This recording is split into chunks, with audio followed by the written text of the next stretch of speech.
30% of requests returned 500 errors, but the deploy pipeline showed green. The root cause?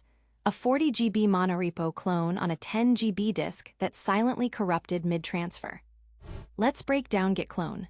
Clone a repository step by step, how it works, and the exact mistake behind that failure. Git Clone creates a complete local copy of a remote repository. It downloads every commit, branch, and tag, the entire history. Then it sets up a remote called origin and checks out the default branch. Understanding this explains every flag and failure mode. When you run Git Clone, Git creates a directory, initializes a Git folder, fetches all objects, sets up origin, and checks out the default branch. It's a one-stop shop for getting started. Here are the essential clone commands. The basic clone downloads everything. For CI, use depth1 to get only the latest commit. Branch and single branch limit to one branch. Filter equals blob, none defers file downloads. Always verify with git remote v and git branch a. Clone is not a file download. It copies the entire object database, every commit, tree, and blob. Then it reconstructs the history graph locally, sets up origin, and checks out the default branch. This is why monorepo clones can be gigabytes. Here's a full clone in action. After cloning, check git status, git remote v, and git log. Use git count objects vh to see disk usage. This tells you how much space the clone is using. In production, naked git clone is often wrong. Use depth1 for CI to avoid downloading full history. Branch lets you clone a specific branch. Single branch and no tags further reduce size. These flags can cut clone time from minutes to seconds. Every repo URL comes in two flavors. HTTPS works through firewalls but requires credentials. SSH uses a key pair for seamless auth. For daily development, SSH is best. For CI, use HTTPS with a machine token. Here's how to clone with both protocols. Test SSH with SSHT Git at GitHub.com before cloning. You can switch protocols anytime with git remote set URL. For CI, inject tokens via environment variables, never hardcode. After cloning, you're on the default branch. Other branches exist as remote tracking references like origin feature. These are snapshots of the remote at clone time. Use git fetch to update them before starting work.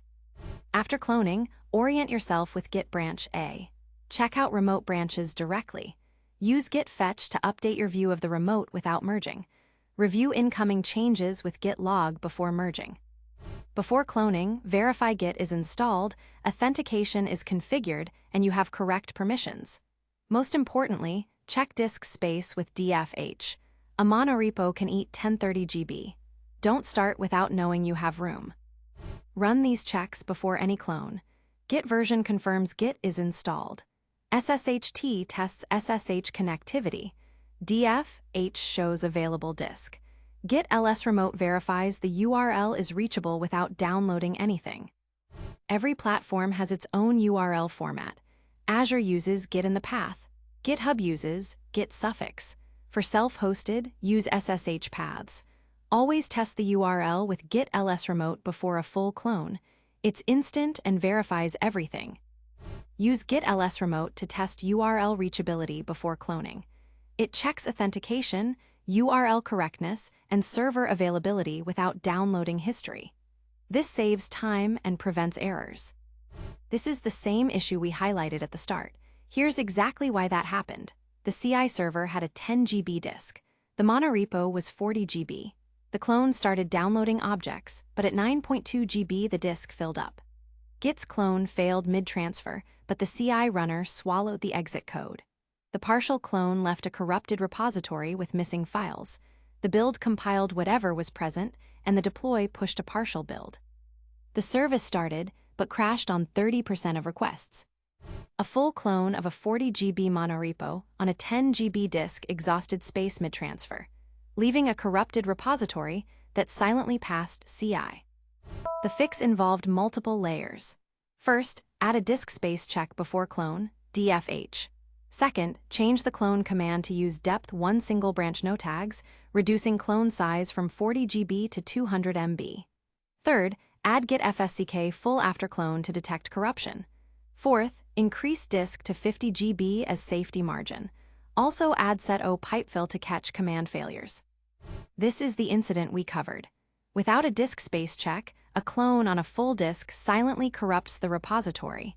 The build succeeds but produces a broken deploy. Always check disk space and use shallow clones in CI. Shallow clones cannot push.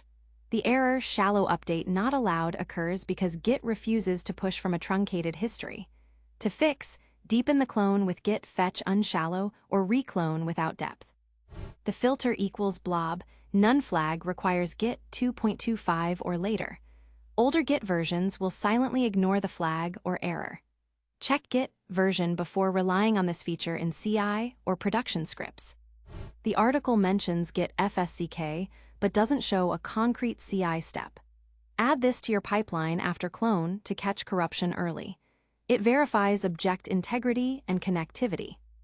Shallow clones break Git blame and Git bisect because they lack history. If your CI pipeline needs to identify which commit introduced a regression, e.g., via Git bisect, use depth 100 or a full clone instead of depth 1. To diagnose clone failures, start with disk space. Use Git FSCK full to detect corruption. Test SSH with SSHT, use Git ls remote to verify URL. Check if the repo is shallow with Git revparse is shallow repository. Let's run through some common interview questions. What does Git Clone do? Creates a full local copy of a remote repo with all history. How to clone a specific branch? Use branch name and optionally single branch. Why does push fail from a shallow clone? Shallow clones have truncated history, Git refuses to push. And a few frequently asked questions. How to clone a specific branch? Use Git clone branch name URL. What's the difference between clone and pull? Clone creates a new repo, pull updates an existing one. How to clone a private repo? Use SSH with key or HTTPS with personal access token. Key takeaways: Git clone is a full history replication. Use shallow clones for CI to save time and disk. Never push from shallow clones. Always check disk space and verify integrity with Git FSCK. These practices prevent silent corruption. Ready to go deeper? Up next, Git pull. Fetch and merge remote changes, then Git checkout B. Creating and switching branches, then Git delete local and remote branch. Find them all at TheCodeForge.io. Thanks for watching. The full article and code examples are covered in detail at TheCodeForge.io.